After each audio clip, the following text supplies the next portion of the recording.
नमस्कार,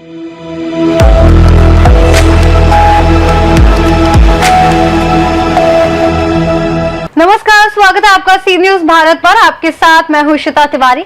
गुजरात राज्य के सबसे बड़े साइबर फ्रॉड का पर्दाफाश हुआ है। इस केस में स्टॉक मार्केट में ज्यादा प्रॉफिट का लालच देकर ठगी करने वाले 5 आरोपियों को गिरफ्तार किया गया है और आगे की जांच की जा रही है। अहमदाबाद साइबर क्राइम ने 1,54,00,000 रुपए के ऑनलाइन फ्रॉड का केस दर्ज किया है। शिकायत करने वालों के साथ 15 दिसंबर 2025 से 4 फरवरी 2026 तक ठगी की गई, जिसमें व्हाट्सएप और टेलीग्राम के जरिए फ्रॉड किया गया।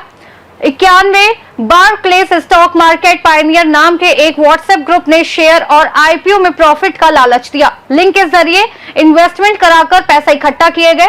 स्टॉक मार्केट इन्वेस्टमेंट के नाम पर कुल 1,54,00,000 रुपए इकट्ठा किए गए और वापस नहीं किए गए। पुलिस ने टेक्निकल एनालिसिस और ह्यूमन इंटेलिजेंस के जरिए आरोपियों की पहचान की। अहमदाबाद, सूरत और भावनगर में रेड मारकर कुल 5 आरोपियों को गिरफ्तार किया गया। शुरुआती जांच में उनके एक चीनी गैंग से कनेक्शन का भी पता चला है। पुलिस ने सभी आरोपियों को हिरासत में लेकर कार्रवाई शुरू कर दी है। 1.54 કરોડના એક ઇન્વેસ્ટમેન્ટ ફ્રોડની ફરિયાદ નોંધવામાં આવેલી હતી, જે ફરિયાદની તપાસમાં જે ફરિયાદીના પૈસા છે એ અલગ અલગ બેંક એકાઉન્ટમાં ટ્રાન્સફર થયા હતા અને જે ફરિયાદી સાથે ઇનિશિયલી કોન્ટેક્ટ કરવામાં આવ્યો હતો એ કમ્પ્યુટર સ્થિત જે ચાઇનીઝ સ્કેમ સેન્ટર છે ત્યાંથી કરવામાં આવ્યો। આગળની તપાસમાં જે 10 લાખ રૂપિયા છે એક અમદાવાદના એક એકાઉન્ટમાં ફર્સ્ટ લેયરમાં ગયા હતા, તો એમાં જે એકાઉન્ટ હોલ્ડર હરેશ મકવાણા અને રાજુ મકવાણાની પહેલા ધરપકડ કરવામાં આવી હતી। ત્યારબાદ આગળની તપાસમાં જ્યારે આ એકાઉન્ટના કેવાયસી વેરિફિકેશન ને બધું કરવામાં આવ્યું ત્યારે એક વાત એવી ધ્યાને આવી હતી સાયબર ક્રાઇમના ટીમને કે જે આ બેંક એકાઉન્ટ ખોલાવવામાં જે કેવાયસી વેરિફિકેશન છે જાણી જોઈને નેગેટિવ રાખવામાં આવ્યું છે। આ ઉપરાંત આ એકાઉન્ટ ખોલ્યા પછી જે મેન્ડેટરી રિક્વાયરમેન્ટ હોય છે કે 3 મહિના પહેલા એનું mobile number email ID change ન કરવું, છતાં બી એવા ચેન્જ કરવામાં આવ્યું હતું।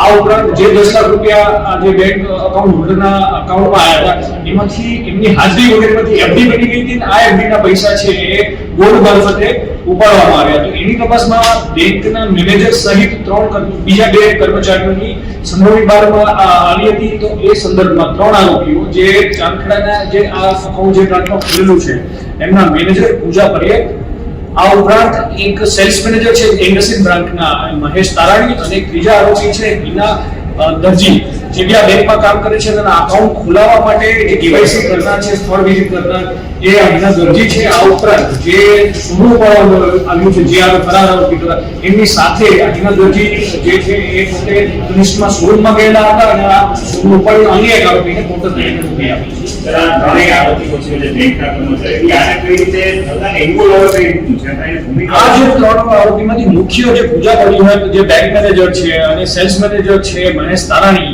આ છેલ્લા 1.5 થી 2 વર્ષથી આ ન્યૂ એકાઉન્ટ ખોલાવવાની પ્રવૃત્તિમાં સંડોવાયેલ છે। એ નોંધાલાયક છે કે એમની જે પ્રીવિયસ બ્રાન્ચ હતી એમાંથી એમનો એમ્પ્લોયી કોડ બી બંધ કરવામાં આવ્યો હતો અને જેથી આવા ન્યૂ એકાઉન્ટ ખોલાઈ ન શકે એમની ટ્રાન્સફર કરવામાં આવી હતી। મહેશ તારાણીની ટ્રાન્સફર છે ગોતા બ્રાન્ચમાં કરવામાં આવી હતી।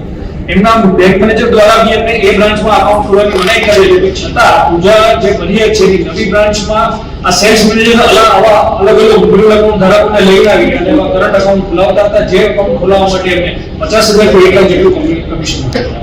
બેંકના કોઈ અધિકારીઓના ધ્યાન આવ્યું કે મનાઈ હતી છતાં પણ આનો ઉપયોગ કરતા સાયબર ક્રાઇમની તપાસમાં સામેલ બેંક દ્વારા લઈ જે મેં પહેલા કહ્યું કે આની ઓલરેડી ઇન્ટરનલ ઇન્ક્વાયરી ચાલી રહી હતી આ બાબતમાં ઇન્ડસ્ટ્રીના જે નોડલ અધિકારી દ્વારા, કેમ કે આને જ્યારે આ આઈએફએસસી કોડમાં સમન્વય પોર્ટલમાં સર્ચ કરવામાં આવ્યું છે તો આ પર્ટિક્યુલર બેંક પૂજાબેન જ્યાં બી કામ કરેલું છે તે 400 થી વધારે એવા એકાઉન્ટ ખુલેલા છે જેમાં ઘણી બધી ઓનલાઈન કંપનીઓ મળેલી છે। તેમની ઇન્ટરનલ ઇન્ક્વાયરી ચાલી હતી, એમનો એમ્પ્લોયી કોડ બંધ કરવામાં આવ્યો હતો અને પછી એમની ટ્રાન્સફર કરવામાં આવી હતી। તો આ એક મોટા પાયે ઇન્ડસ્ટ્રી બેંકમાં એક લોકો લાગી રહ્યો છે, કેમ કે ભાવનગરમાં આવા આવી જ પરિસ્થિતિ સામે આવી હતી જેમાં બેંક મેનેજર ઇન્વોલ્વ હતા અને ઘણા એકાઉન્ટ ખોલાવવામાં આવ્યા। આ ઉપરાંત સુરતમાં બી આવી એક ઘટના બનેલી છે, એટલે એ બાબતમાં બેંકનું એક રેગ્યુલેશન છે એ થોડું વીક લાગી રહ્યું છે। સર આ કોના કોન્ટેક્ટમાં હતા ત્રણેય બેંક કર્મચારી?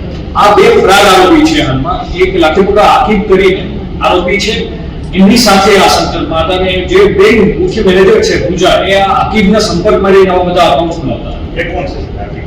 એ હાલમાં ફરાર આરોપી છે અને મૂળ એ પાલિતાણાના છે જે આ એકાઉન્ટમાં જે પૈસા નાખવાનું અને બધું કામ કરાવતા હતા, જે ચાઇનીઝના સંપર્કમાં છે। સર આ બેંક કર્મચારીઓ ન્યૂ એકાઉન્ટ માટે કસ્ટમર્સ કેવી રીતે બોલતા હતા, કઈ રીતે આ જે બી કસ્ટમર છે જેમ કે જેને ન્યૂ એકાઉન્ટમાં મોટી માત્રામાં જરૂર હોય છે એવા લોકો જે આકીબ જેવા છે અને આ સેલ્સ મેનેજર મહેશ તારાણી એ સેલ્સ મેનેજર હોય એટલે આવી રીતનો બિઝનેસ જે લાવવો હોય અલગ અલગ લોકોના સંપર્કમાં રહીને એવી રીતના લોકોને લાવો તો જે એજન્ટ હોય અને એ એજન્ટો અલગ અલગ લોકોને જે થોડું ઓછું ભણેલા હોય કે જેમને પૈસાની જરૂર હોય એવા લોકોને પૈસાની લાલચ આપીને કે ગેમિંગનો પૈસો આવશે એવું કહીને આવા અકાઉન્ટ બનાવવામાં આવતા. આ બેંક કર્મચારીઓ કેટલા સમય ક્યાં પ્રમાણે કેટલા એકાઉન્ટો ખોલાવ્યા હતા? પ્રાથમિક તપાસની સામે આવ્યું છે કે 1.5 થી 2 વર્ષથી આવા એક્ટિવિટીમાં સંડોવાયેલા હતા અને મેં એક એફઆઈઆર ઇન્ડિયાને બી રિપોર્ટ કરેલો છે કે પર્ટિક્યુલરલી આ જ આઈએફએસસી કોડ જે બેંક ગુજરાત જે બેંકમાં કામ કરેલું છે તો એની વિરુદ્ધમાં કેટલા એસટીઆર રિપોર્ટ જનરેટ કર્યા છે એની વિરુદ્ધ.